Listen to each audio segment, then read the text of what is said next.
میلاد کا موسم ہو اور ہمارے گھر کی چھت پر چراغاں ہوا ہو لیکن ہماری گلی کے اندر لوگ بھوکے سو رہے ہوں تو کیا آمنہ کا لال راضی ہوگا؟ ایسا کرے اپنے رشتہ داروں اور اپنے اہل محلہ کے غرباء کی فہرست بنائیں، میلاد کا تحفہ ان کے لیے تیار کریں، ان کی ضرورت کے مطابق بچوں کی چوڑیاں لے لیں، کپڑے لے لیں اور ساتھ عید میلاد النبی مبارک لکھیں اور رات کی تاریکی میں ان کے گھر دے آئیں۔ میلاد والا رسول بڑا ہی خوش ہوگا۔ ایسے بھی میلاد حضرت عیسیٰ کے حواری نے کہا حضرت جس کے قصیدے آپ بھی پڑھ رہے ہیں کیا وہ آپ سے بھی افضل ہوگا؟ سنو حضرت عیسیٰ نے کیا کہا، افضل ہونے کی بات کرتے ہو، وہ تو اتنی عظمتوں کا حامل ہے، اگر اس کے نالین کے تسمے کھولنے کی سعادت ابن مریم کو مل جائے تو یہ بھی مقدر کی بات ہے۔ مجھے بتاؤ اس نبی کا ذکر نہ کروں، گلی گلی چراغاں نہ کروں، ان کے تذکروں کی خوشبو سے مست نہ ہو جاؤں؟ کائنات کے اندر جتنا چراغاں ہے آمنہ کے لال کے قدموں کا صدقہ۔ حضور علیہ السلام تشریف لائے، صحابہ بیٹھے ہوئے تھے،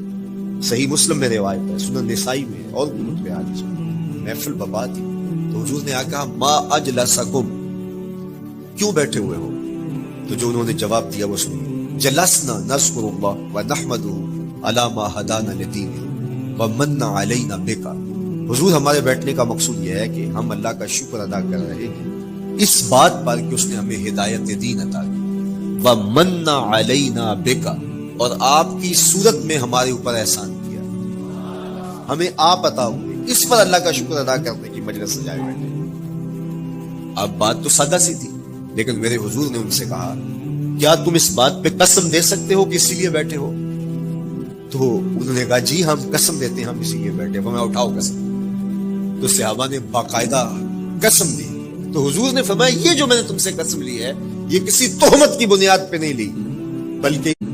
بلکہ اس قسم کا سبب کیا ہے، سنو۔ پھر حضور نے خود بتایا، فرمایا تم یہاں بیٹھے تھے، میں حجرے میں بیٹھا تھا، اتانی جبریل علیہ السلام، میرے پاس جبریل امین حاضر خدمت ہوئے، فاخبرنی ان اللہ یباہی بکم الملائکہ، تو مجھے انہوں نے خبر دی ہے، محبوب ذرا باہر تو نکل کے دیکھو،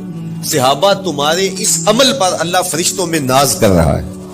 اللہ فرشتوں میں فخر کر رہا ہے کہ دیکھو میں نے ان کو نعمت دی، کتنے قدردان نکلے، اس نعمت کا شکرانہ ادا کر رہے ہیں۔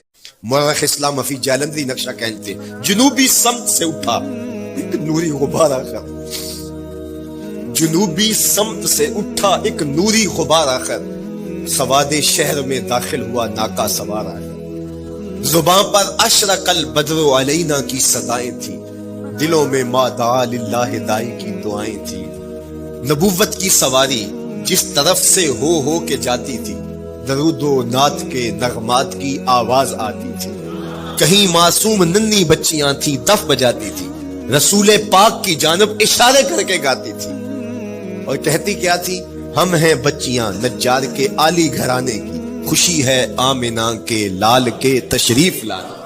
جنوبی سمت سے اٹھا ایک نوری غبار آخر، سواد شہر میں داخل ہوا ناکا سوار آخر، نبوت کی سواری جس طرف سے ہو کے جاتی تھی، درود و نعت کے نغمات کی آواز آتی تھی، کہیں معصوم ننھی بچیاں تھیں دف بجاتی تھی، رسول پاک کی جانب اشارے کر کے گاتی تھی اور کہتی کیا تھی، ہم ہیں بچیاں نجار کے عالی گھرانے کی، خوشی ہے آمنہ کے لال کے تشریف لانے۔